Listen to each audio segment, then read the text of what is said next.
If you clicked on this video, you might be asking yourself, what is Bitcoin? Let's get into a simple breakdown of what Bitcoin is, how it works, and why it was created. The number one thing to understand where most people get wrong trying to understand Bitcoin is they aren't able to differentiate Bitcoin from a stock in their mind. They see it just as this volatile thing. You buy it in hopes that its dollar denominated value is going to increase in the future, so you buy hoping for a higher price tomorrow. The reality is Bitcoin is a monetary network. It's a monetary network that has a fixed supply of coins. A monetary network that is decentralized, not having one entity controlling or facilitating transactions. It occurs completely peer-to-peer. So to understand why Bitcoin isn't a stock and why Bitcoin is a monetary network, we first have to look at the properties of money. So there are a few main properties that make money money, and how it's able to be an abstraction of your time and energy that allows you to exchange that money for goods and services later on when you decide to. So the first property of sound money is durability. Money must not degrade over time. Number two is portability. Money should be easy to transport and transfer. Number three is divisibility. Money should be easily divisible for small or large transactions. Number four is fungibility. Each unit of money should be interchangeable. Number five, scarcity. Money must have a limited supply to retain value over time. Six, verifiability. You should be able to quickly and easily verify its authenticity. Seven is censorship resistance. So this table then shows the differences of different types of currencies or abstractions of money and how they differ in all of these different properties. So we know that Bitcoin was a monetary network that was created to solve a really big problem. And that really big problem is monetary debasement. All around the world, we have what is called a fiat currency. A fiat currency comes from the Latin word fiat, which means let it be done, meaning money can be created without any energy being expended. It can basically be created at the snap of a finger, and that doesn't respect your time and energy. You want your money to be an abstraction of your time and energy so you can store that time and energy and use it later to pay for goods and services. But if your money is letting you down by not being a solid store of value, then it's time to reevaluate. And that's exactly what Satoshi Nakamoto did with Bitcoin. Bitcoin is durable. It's a decentralized network that exists as a network of nodes across the network. Each computer in the Bitcoin network contains a copy of the Bitcoin blockchain. So if one computer gets destroyed or compromised, then you have all these other millions of nodes maintaining the Bitcoin network and its integrity.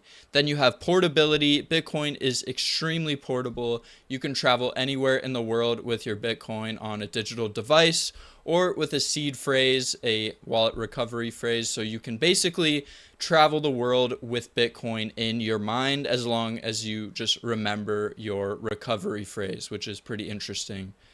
Divisibility. Bitcoin as one unit is pretty expensive at around $80,000 right now, but a Bitcoin can be divided into 100 million smaller units called Satoshis, and further from there we could even have other layers of Bitcoin to divide further than that, but for now we can think about Satoshis as 1/100 millionth of a Bitcoin.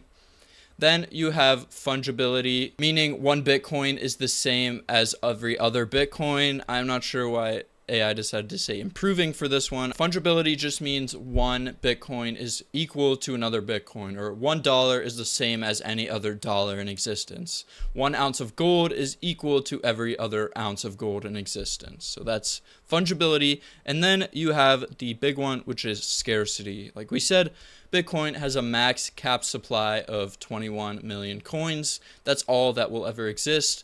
With fiat currencies like the United States dollar, there's no limit to how many can be created, so it fails hard at scarcity. Gold is also somewhat scarce, but we are also constantly finding new supplies of gold, and there's no truly capped supply like there is with Bitcoin.